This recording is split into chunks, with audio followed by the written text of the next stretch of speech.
Welcome to the first and last podcast.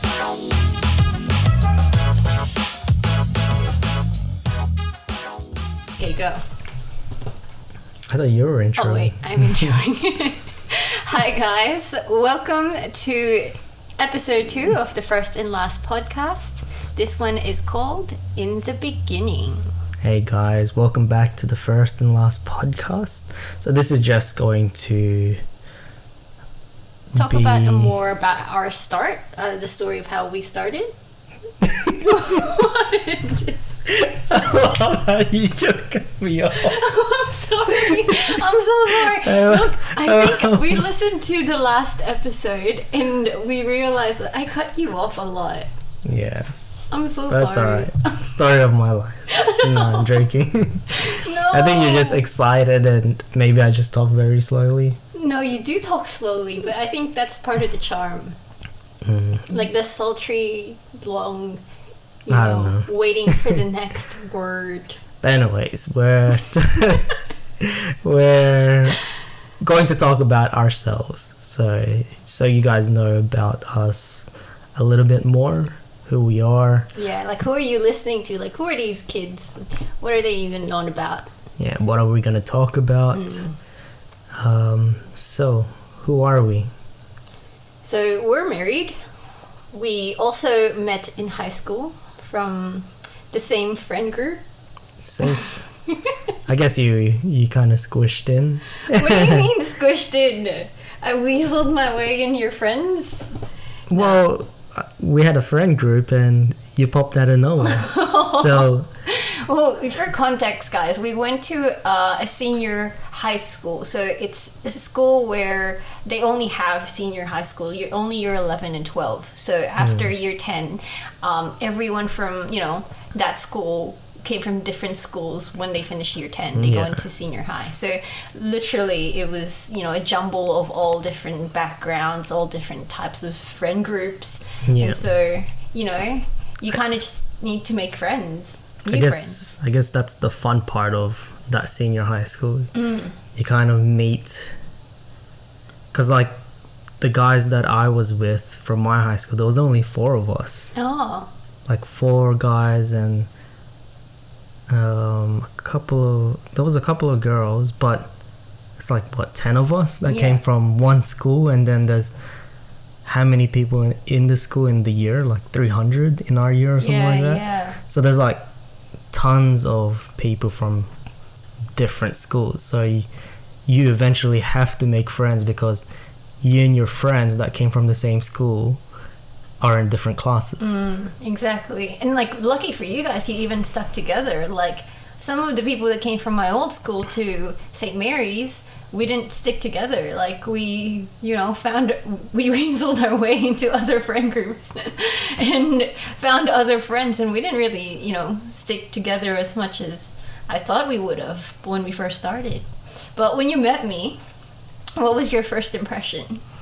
Well, I just remember seeing you, and one of our friends, Johnny, was like, "Oh, Ina's hanging around with us a lot now," and I was just like, "Oh yeah."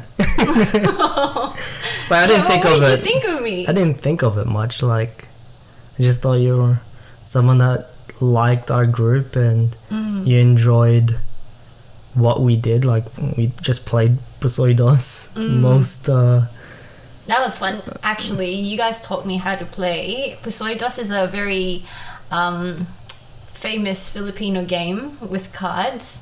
So my first impression of you was that you were super smiley and competitive, because whenever we would play Pusoidos, and he wasn't the one who taught me, it was some of the other guys, but he was so competitive when it came to that game. He always, bragged about and trash talked everyone, but he always would brag. He was like the worst winner. So I just thought, like, this guy's very happy, and he's just worst winner, but yeah, because when you win, you just like, haha, you losers. I guess, but it's always fun being competitive in games. So I guess that's who we are. We're both competitive as well. But I feel like we were so different. Like, we were such different people in high school. Like, I took high school very seriously. Like, I took, like, the subjects that were harder than usual, like the ones that people actually probably didn't really want to take as much. Like, I did 3-unit maths, I did physics, economics, business studies, like all the, analytical, logical, math-centric, like, subjects. Yeah, and I did business. I started in advanced maths, and then and then I decided to drop down to general because there were seatings. There were seatings in class, and I was like, this is not fun anymore. But I was glad I dropped down, because then when I dropped down, I was with Amma, one of my like best mates. So that became like a really fun subject. Yeah. Well, like, to be honest, we had that one subject together, and like I said, like, I took my studies seriously. Like, I actually would go home, do my homework and study, and like, prepare for exams and tests and stuff. But there's this one subject that we had together, which was business studies. And then in one of the quizzes, I don't know if you remember this, in like one of the quizzes, you got higher than me. And I was like, because I studied for it, for sure I would have. And then I asked you, like, did you study? And you're like, no, I went out like the night before, like I did my own thing. And I'm like, what the heck? Like, this guy must be smart. I don't know. I think I took school serious. I didn't want to fail it. I didn't want to be, just getting by, but I didn't take it serious at the same time. I think I just wanted to enjoy it. Yeah. That's why I did like, not random subjects. I even did photography. I did what's it called? PE or yeah. So my mindset was to enjoy it, and then I even made the decision to drop one of my classes, and the counselor was like, you're not gonna get your ATAR if you drop this class. And I was just like, oh, that's fine, because I didn't know what the value of that was. Yeah. But I had a different plan though after high school. Yeah. I planned something different, so that's why I think I just was very relaxed. I remember doing the HSC and everybody's just panicking and like, oh, did you study this? Did you study that? Yeah. Do you remember all this? And I was just walking in it like, oh, I'm not gonna get my ATAR anyways, but I want to get a passing mark. Dude, I had the syllabus out and I was like highlighting every bit of information. I'm like, I need to know this, I need to know this. Like, I was those people that was like, I need to do really well. And I think a lot of that came from the fact that, like, I'm a freshie. Like, I came here in Australia when I was in I was 12. I wasn't in year 12. I was 12 when I came to Australia. And so the majority of the reason why we moved here was my parents wanted me to have, the Australian education. And so, like, I needed to take it seriously. Like, there was, like, this pressure on me. And it's like, this is why we're here. This is why we uprooted our lives so that you could actually study. And so, I had to get a good ATAR. I had to get to university. I had to, like, do all that. Yeah. So, like, I guess that came with, like, my life situation and, like, the parental expectation at the time. My mom would not want me to, like, fail. You were born here, so... Yeah, but that doesn't... A lot of people were born here, but they tried, like, really hard, and they took high school really serious. I think my personality then was, I don't want to get caught up in getting to be too serious. Like, life... And I guess I always knew what I wanted to eventually do in life. Yeah. And it didn't require, like, I kind of knew that it didn't really require all this at the same time, but it did, but not really. Yeah, I think it was very interesting how we came together because we were so different. Like, someone who's, like, super into studying, and then someone who's also like, oh yeah, I'm just gonna, this isn't the time in my life to be stressing about things. Like, this is a time in my life that I should be enjoying. Like, I should be enjoying my youth and my high school years instead of like stressing about everything. Which I understand, like a lot of HSC students, like every year I hear about it, like they get really like they feel the pressure. They have like anxiety and panic attacks and like having to deal with, you know, the ATAR and all that. And for those of you listening who are going through that or in, you know, high school, please know that that is such a small part of the beautiful life you're going to live. And your ATAR does not determine at all, you know, where you're headed and what you're able to accomplish. And yeah, you just have to really think about that as well, especially when you're at that stage that it feels like it's all you have, it's all your life, you know, like at year 12, like that's it. Yeah, like if you don't get a certain ATAR score, you're not going to be able to, yes, you won't be able to get into that like subject in uni, but there's other ways around that.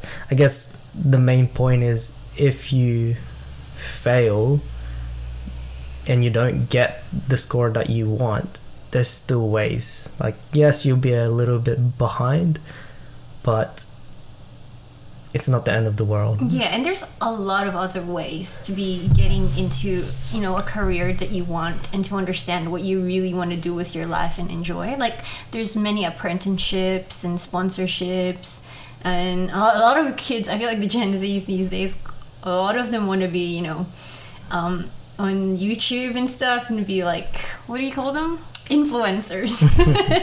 A lot of them think like, you know what, we're gonna be influencers. We're gonna here we are trying to be influencers. create a podcast, be podcasters. You know? So yeah, there's many different ways and pathways to get to where you want to be. So yeah, I think that's just a little advice. I don't know if it's needed, but it's there. But yeah, we're Filipinos. Yes, we are. Proud. Loud and proud. So both our parents are full Filipinos, so we're full Filipinos. We're not halfies or anything like that. You came here at 12. When you're 12. Not year 12, 12. Yeah. Oh yeah. When you were 12. I was 11 actually, turning 12. So what do you miss about living in the Philippines? It's been a long time, but what is something that you miss? I'm at a stage now in my life where I've lived more of my life here in Australia than I have in the Phils. And I do still have really fond memories. And I think the thing that you miss most, and it's so cliche about, you know, living there, is the people.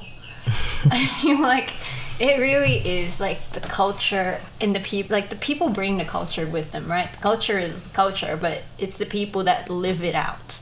And so I think that's what I miss the most. Like just how friendly the Filipinos are. It's like I feel like in any corner I can make a friend. I don't know if it's just because, you know, I was 11 at the time and, you know, it was easy to make friends at 11. I'm talking to strangers.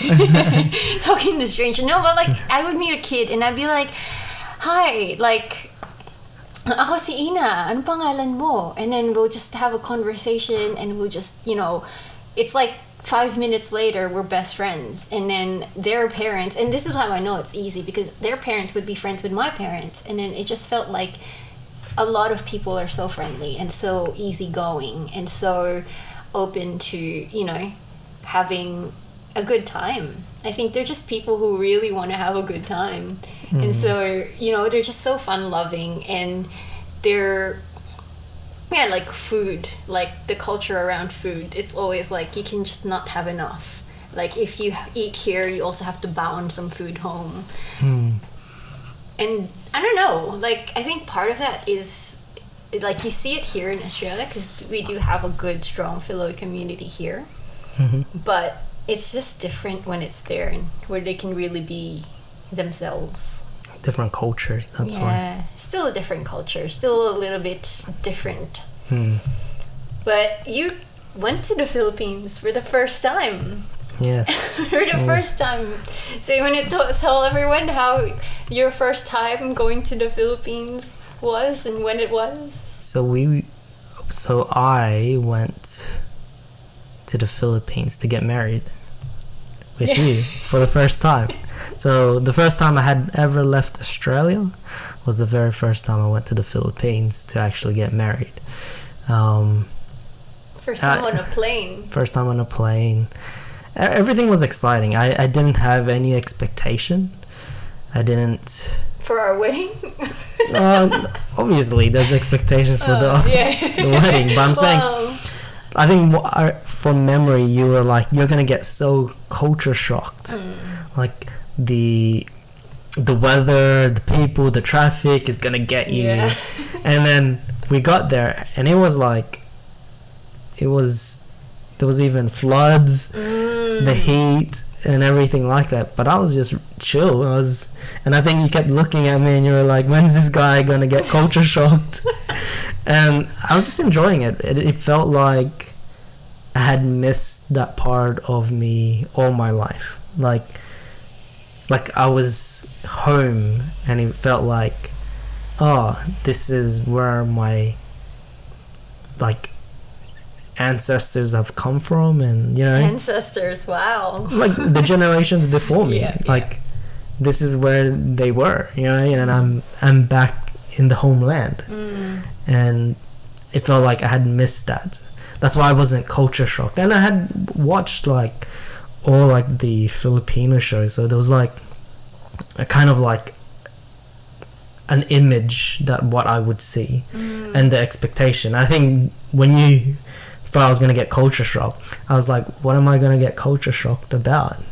Yeah, well, like one of the days that we were in the fields, right, it was raining hard because we got married in August, and so for you guys who grew up in the Philippines or know about it, July and August is like rainy season. It's typhoon weather all the time. So yes, we picked to get married at typhoon season. And then on one of the nights, we were in the van, and we were going to pick up my mom's dress for the wedding. And it was flooding, like it was pouring, and all the streets were flooded. And the water was so high, we had to take a couple of U-turns. And we had to go around like some streets because it was so flooded. And I was just like looking at you, and we're all in the van. And if you guys know the Philippines as well, we can squish, as many people as you can in the car. And so we were all in that van. I think there was like 10 of us or however many, and we were just toughing it out in the flood waters. And I'm looking at this guy like, this isn't normal, right? And you're looking at me like, oh yeah, like I've done this before. This is all cool, it's all chill. It was interesting. It was something like, oh, what would happen in this scenario? And it's not like it doesn't happen. It feels like it almost happens, not all the time there, but it happens on a like seasonal basis, that the floods happen in certain areas. So that's why I was like, oh, okay, this is what is happening right now. And I wasn't really shocked. But yeah, that was a good time in the Philippines. I loved it. I loved experiencing the people and just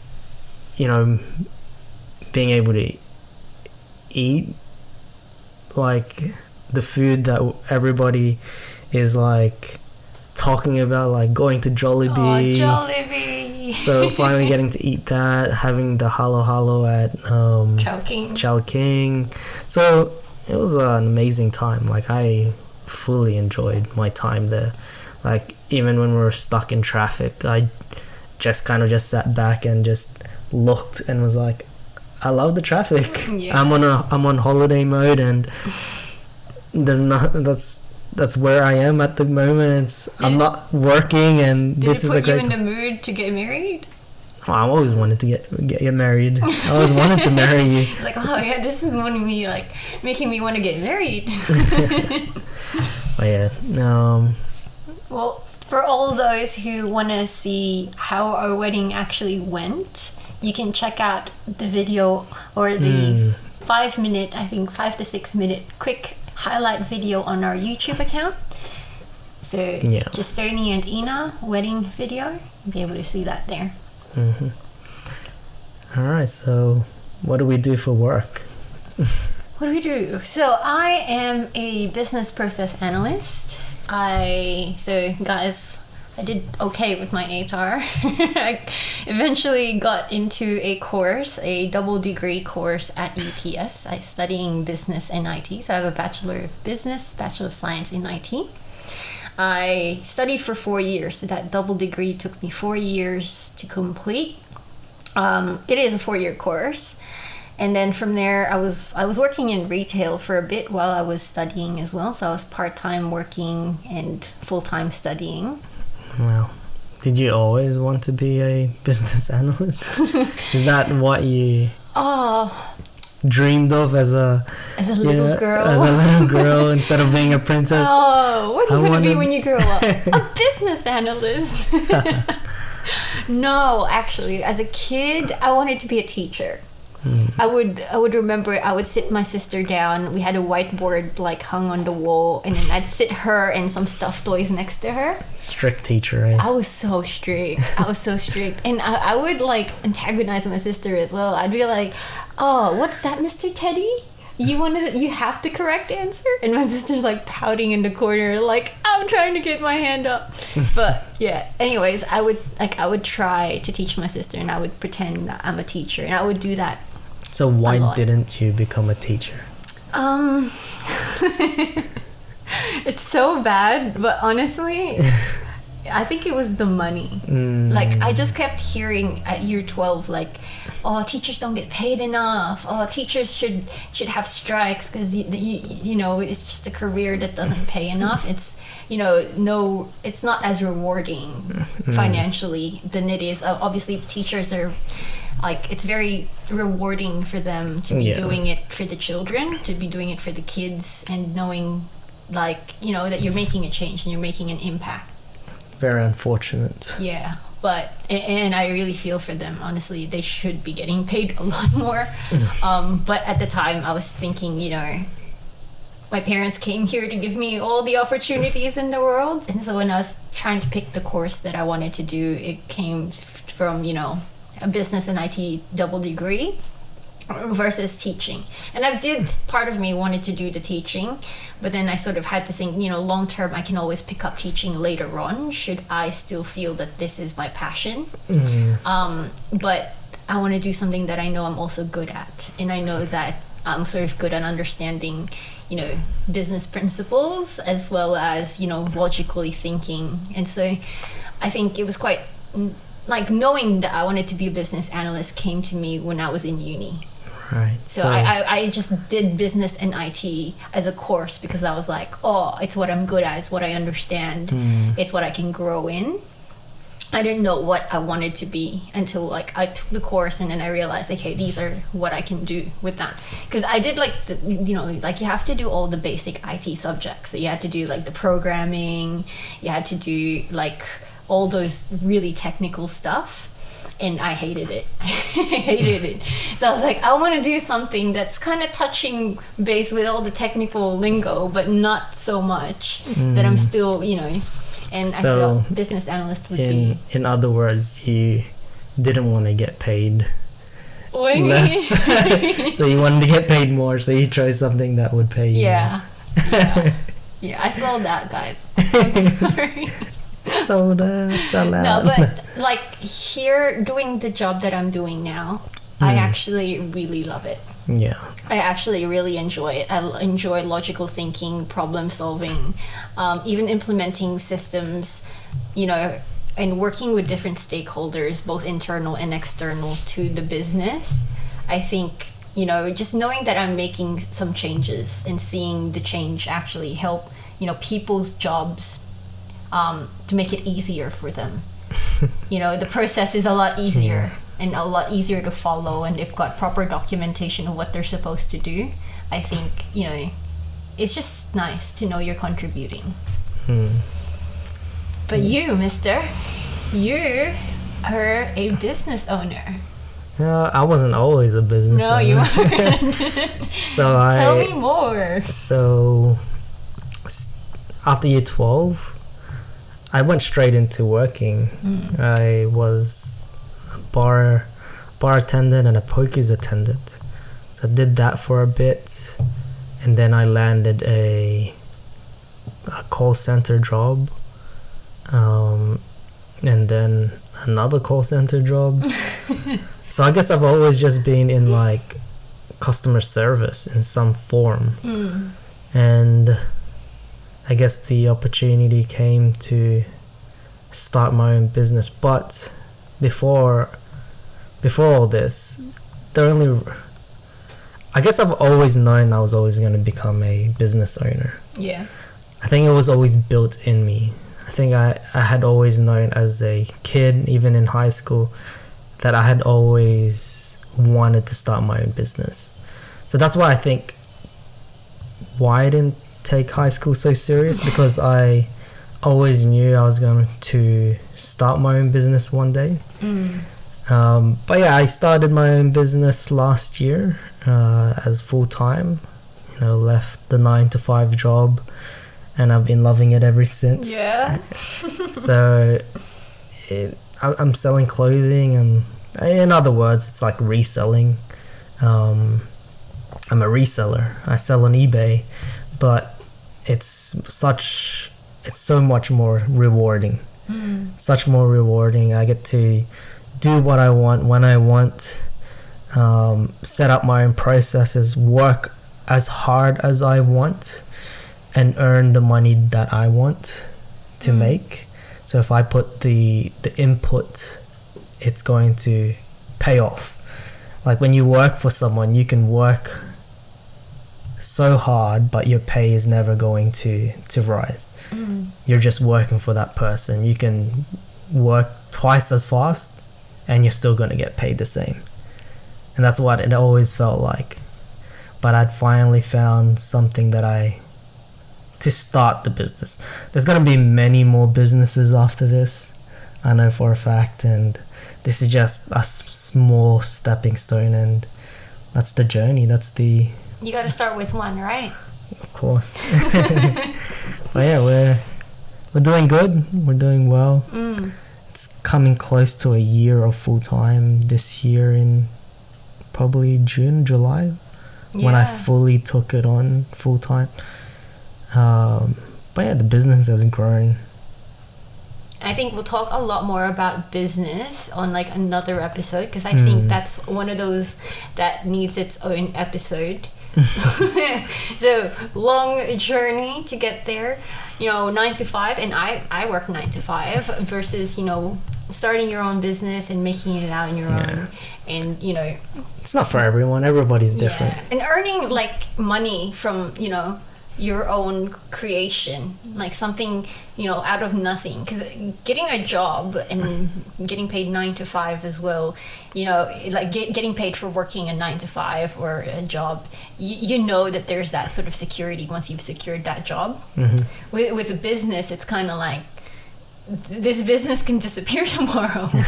And then what? And it needs to keep running. And so I think we may have some people or some listeners who are business owners who can relate as well. There's this what was that TikTok meme, or like the voiceover that I heard? It was like, I didn't want to work a 9 to 5. I didn't want to work a 9 to 5 job, so I started my own business. And now I work 24/7. Pretty much. It's pretty much. I'm working around the clock, but it's not like it doesn't pay off. You work around the clock, you get paid. eBay's always a 24-hour gig. Yeah. I'm getting paid when we're sleeping. People are purchasing stuff when you're sleeping. So there's a reward to when you have to answer like a customer. When you need to answer a customer, sometimes they want to pick up something. Yeah. So you're making money. So yeah, it's around the clock, but it's fun. I love it. Well, that's the beauty of the world that we live in now. I feel like, the opportunity is just there. Like everything is online now. And so, the online world never sleeps. It's never, it never stops. It's always 24/7, go, 365 days of the year. So, yeah, you never get a break, but at the same time, maybe you don't need a break. Nah, just kidding. But we'll talk about more about work in another podcast. other thing we wanted to talk about what we are and who we are is that we are Christian. So we are Jesus lovers in this family. That's why we named it the First and Last. I think that's one of the things. It's an homage to, God being the beginning and the end for us in our lives and in who we are. I was born in a Christian family, so 3 generations running. My grandmother became Christian, and my parents are both Christian, and I, accepted Christ as well at the age of 12. I didn't know what I was doing before that age. And yeah. And I found Jesus when I was 18. Straight after high school, I found Jesus, got saved, and life has never been the same again. No. It's been a journey. It's an awesome journey. It's challenging, but it's a wholesome. You get to partner with him. He just wants the best for you. Yeah. He always wants the best for you. So when you're at your lowest, you get to even draw from him and you draw from his strength, not from your own. And but that's who we are, Christians. We'll speak on that more on other episodes. And we got saved and all that. Awesome. So we mentioned last time that we are married, but we've also been together for 12 years. So we've been married 5 years now. Oh, not now, like 5 years this year. So as I said, we got married in August. So by the time this podcast comes out, we've still been married about 4 years. And 11 years or 12 years together this year. We don't have kids yet. We mentioned that in our last podcast as well, but we don't have kids yet by choice, but that choice has turned around. Yeah. So we may be planning to have some bubbas soon. So guys, you might hear the announcement any day now. No, I'm kidding. Yeah, I think we're ready for little bubbas, little mini us's, and to grow our family of 4. When we say 4, it's 2 adults and 2 dogs. We also built a house it's being built. It's being built. And we moved. We moved in last year, June, end of June. Yeah. So we've been here for less than a year. We've practically can call this home now. It feels like home.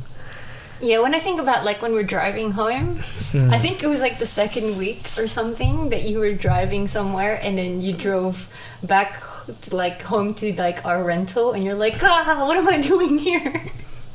Do you remember? When we first moved, and then you were driving home, coming from somewhere, and you drove back to our rental house. No, I had what's it called? Google Maps. I had Google Maps set up destination back home to our old house. So when I clicked it, thinking that it was going to our home here, it was leading us back home over there. But I ended up realizing the streets look too familiar. Yeah. But yeah. So we built a house in southwest Sydney. So it took about 2 years, the process. We put the deposit down from the day we put the deposit down to the moment we were able to move in. So it was a house and land package. Yeah, it took about 2-year wait, which, we're not complaining. It was a good time for us to save. Save for furniture. Save for the house and any upgrades and landscaping and the TV. Yeah. It took some time, but eventually, moving in, it was surreal. It felt really good to be moving in a house that we were renting before this. It's a 2-story house, but it was it wasn't home. It was just a place that we got stuck in during COVID. And, you know, it was ground zero for all the business that we had to do. Like the business that you started and working from home and... Yep. So the business is fully running here. Yeah. But for now.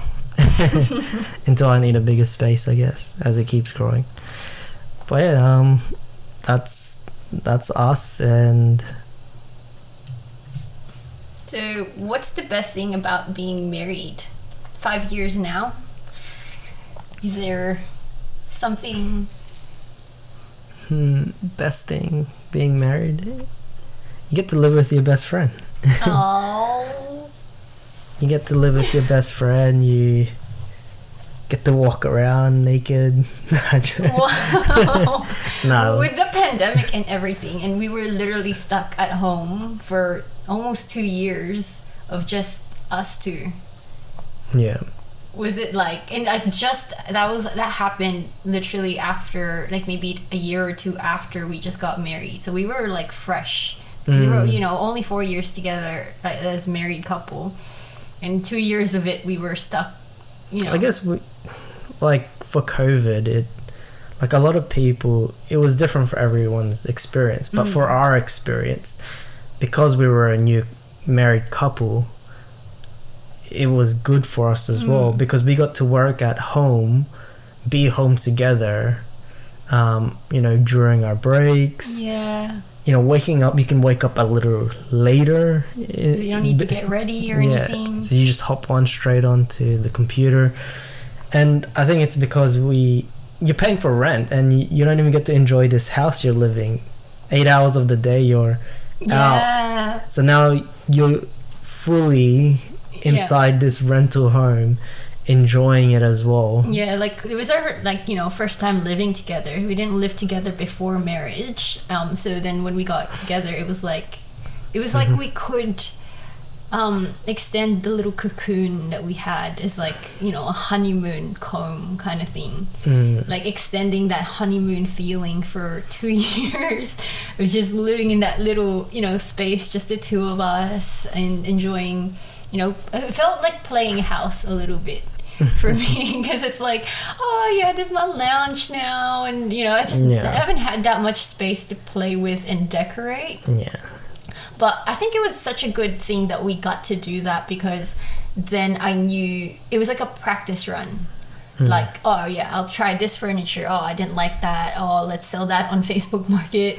Let's pick this furniture. And so having a toy with that, realizing now that helped me like refine my taste. So then now that we moved into our own house, like we knew straight away, like, you know, the spatial awareness of like getting furniture that's too big for your space, or you know, being practical, like, oh, do you really need that swivel chair? Is that something that you really gonna use? Is it for design, or is it for or is it just, you know, for artsy, but it doesn't really do anything, it's just taking up space, and little things like that. So I killed a lot of plants as well, so like, you know, it's a good practice in like knowing how to, you know, moderate your watering of the plants.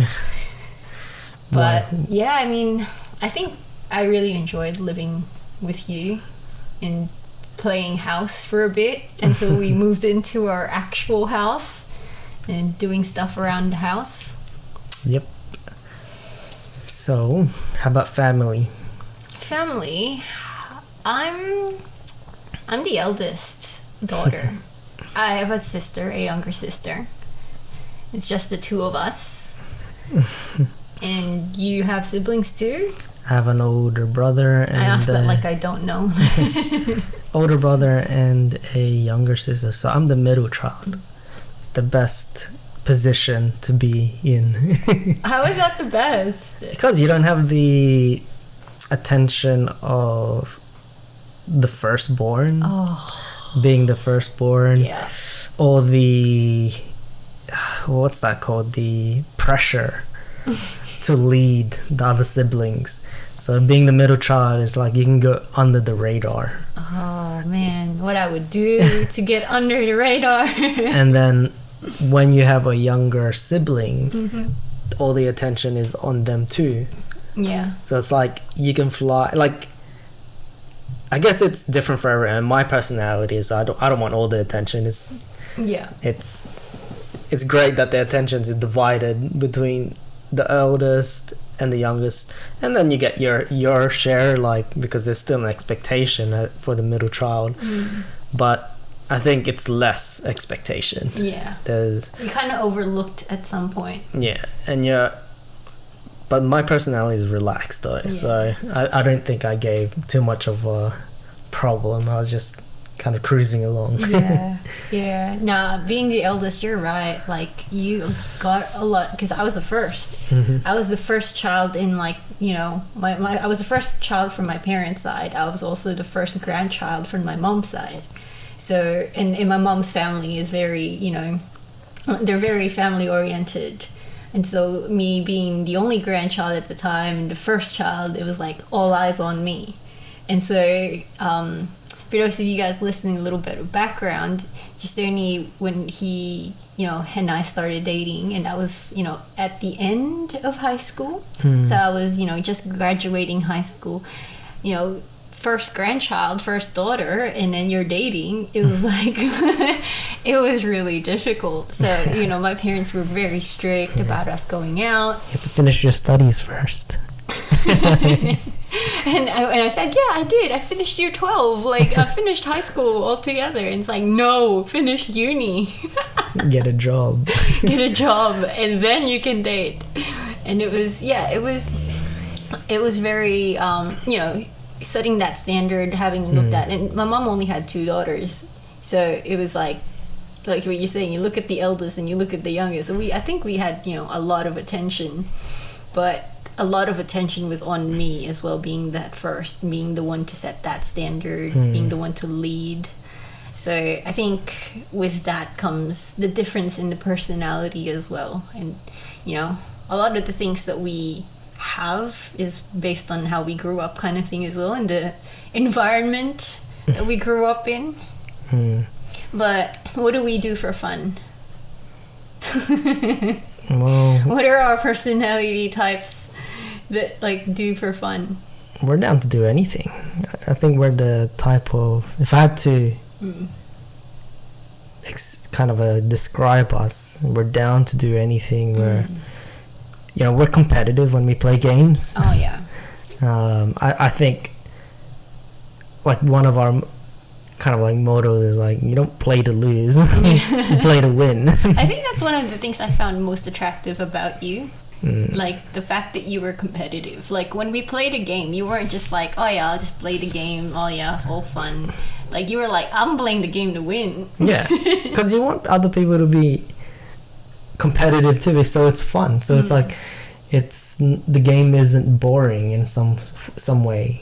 Because if you're not trying, then you don't care if you lose, and the game is not fun then. Yeah. So you want to play with competitive people, but yeah, we're competitive people, which is a good trait as well. We're very competitive against each other and against a lot of people. Just like the game that we're playing currently on the phone. Oh, Wodoku. Literally, okay, guys, I downloaded this game. I was like playing it for fun, right? And just doing it on the side and stuff. And then he comes along, he looks at my game, he's like, oh, is that it? I'm like, oh, what? Is that it? Like, hang on a second. Like, it wasn't even meant to be competitive. It was just like game that I play on my downtime. But then he says that, and it's like a challenge. So then he downloads the game on his phone. I'm like, what the heck? An hour later, he screenshots the highest score he's got, sends it to me, and goes, haha. And now every time I look at that game, it's not relaxing or chill anymore. All I can think of is his high score and how I haven't yet beat it. Yep. So I hold the trophy at this stage. But yeah, where we're resourceful, we like building, refurbishing, reselling stuff. Yeah. Like we've gone for a lot of stuff. Like, we like working with our hands. Yeah. Like, you know, we did our whole entire landscaping ourselves. So yeah, we saved quite a bit actually doing our landscaping ourselves. Our backs were aching so much. My back was aching. I wheelbarrowed all that 14 tons of soil across our property. I digged a lot. Like, I did a lot of digging. I did a lot of rolling. I carried some stuff too. Yeah. Just not the 14 tons of soil. No. But I rolled the 14 tons of soil all over the ground. But we like to try everything. Like, we are keen to do anything, like, you know, different skills. And I guess, like, you know, this podcast is one of those skills that we want to develop. You know, cooking, landscaping, now podcasting, refurbishing. So we did at one point refurbish some furniture as well. Painting. I painted the office, painted some canvas. Didn't turn out so well, but still tried it. I even got like a sewing machine during COVID to start sewing. So we were down for anything, and we're quite resourceful, I think. We go thrift shopping a lot as well, trying to look at, you know, some items that are cool and we can resell and earn a little buck on the side, or maybe create a whole business around. But yeah, that's a lot of the stuff that we sort of are interested in. But yeah, that's pretty much us. I think we got everything right. Yeah, so this is just a quick summary, I guess.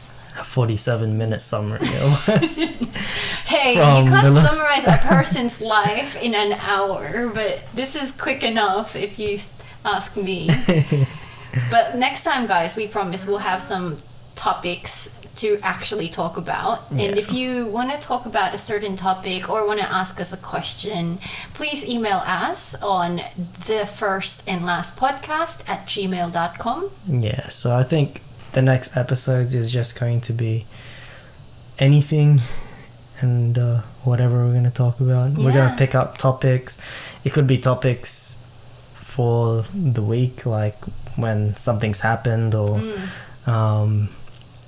we could even jump on like Quora, just see what people are asking there, and we can just discuss that. Just frequently ask questions. And but anything and everything in the next couple episodes. But yeah, I hope you enjoyed this episode. Yeah. We want to, if you write us a question and you write it in a letter form, we can call the segment the first and last letter segment. Yeah, so that would be your first and last letter to us. Nah. So you make it good because it's the first and last. It's the only time you get. The only screen time you get. No, just kidding. But we'll try to get some letters in. We'll try to get some, some topics ready for the next one. Yeah. Awesome. Yeah. Thanks, guys. Thank See you in the so next much. one. We'll talk in the next one. Bye. If you enjoyed this episode of the First and Last podcast, please consider following us on Spotify and YouTube. Links will be in the description above. Thank you so much, and let's talk soon.